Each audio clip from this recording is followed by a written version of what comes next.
When I was growing up, we had a lot of strengths. We certainly had a lot of resources as a family, but I was a pretty unhappy kid. It wasn't always a safe place to be. And I had this teacher. He sat me down after class one day, and I remember very specifically what he told me. He said, "You deserve better than the future you're creating for yourself." And he encouraged me to get help. And so the next day I did. And I started seeing Dr. Colmenares, and it really changed my life. And then by the time I got to college, I really felt like maybe I could be that person for some kid who felt lost.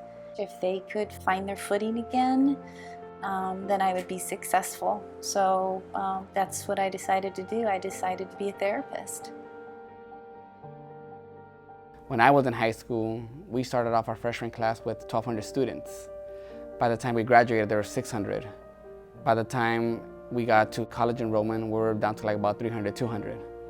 And in my head, I was like, well, why did so many of those kids not make it? I said, well, maybe they need someone to guide them a little bit. Maybe they need someone that they can talk to regarding what's bothering them at home.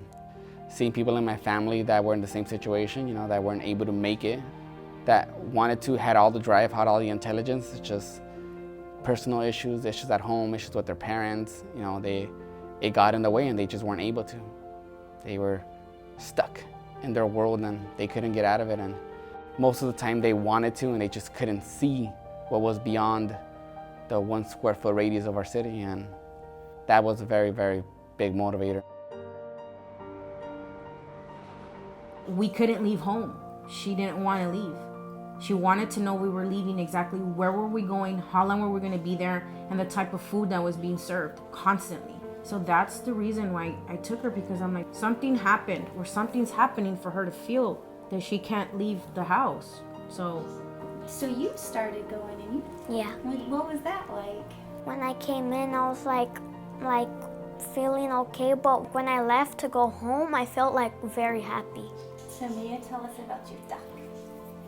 So the duck that Gloria gave me, it's this duck, and whenever I have anxiety, I just hold it like this and I squeeze it if I'm like kind of nervous or like scared.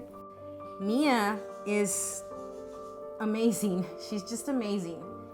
We're in a place where we're very happy, and I think there's so much more for us to learn, but we're just in a way better place than we were, definitely. What was it that drew you to the healing professions? Wow. I think my parents, I think they needed a lot of help. I think my dad specifically needed a lot of help, and it's just, he never got it. And I thought, I need to be somebody who's able and willing to go into homes like the one I grew up in and be able to do therapy and help people. When I was little, my mom passed away, but I didn't really think of it as something bad. I didn't really know it since I was really little, but now that I've gotten older, it's starting to affect me more, and I'm starting to notice that I have more anxiety than I did previously. And so I had to go and ask my local counselor for help. At first, I was very nervous because I felt that people would judge me differently, but to my surprise, my friends backed me up and they helped me, so they were mainly my motivation to go and ask my counselor for advice. His progress, his dedication to working through his anxiety is really shown. He has more confidence in himself now than he ever has.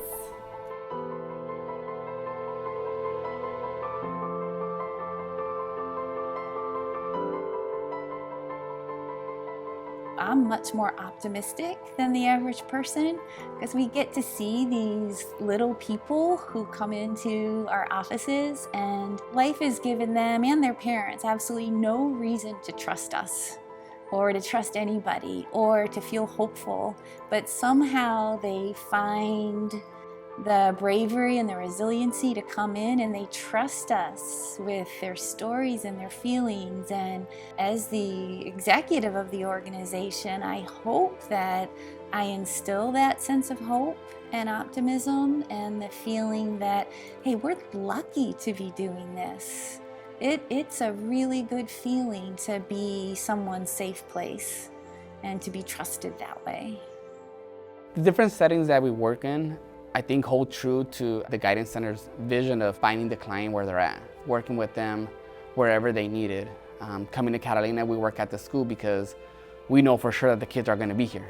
We know for sure that we can't see them here. But during the summer when the schools close, we go to their homes. We meet them at the park as long as it's confidential.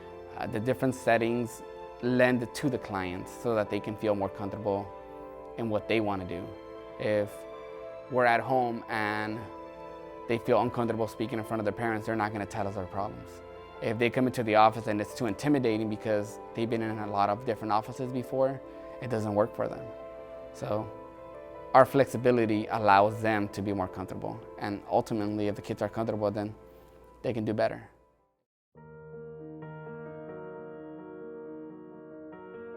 Having Steven come, see Isaac every week, it means a lot to me because I feel like you do care. I really feel like you care about my son. When he was really at the point where he had his anxiety, I used to cry and I would say that's not my kid. That something's wrong with him.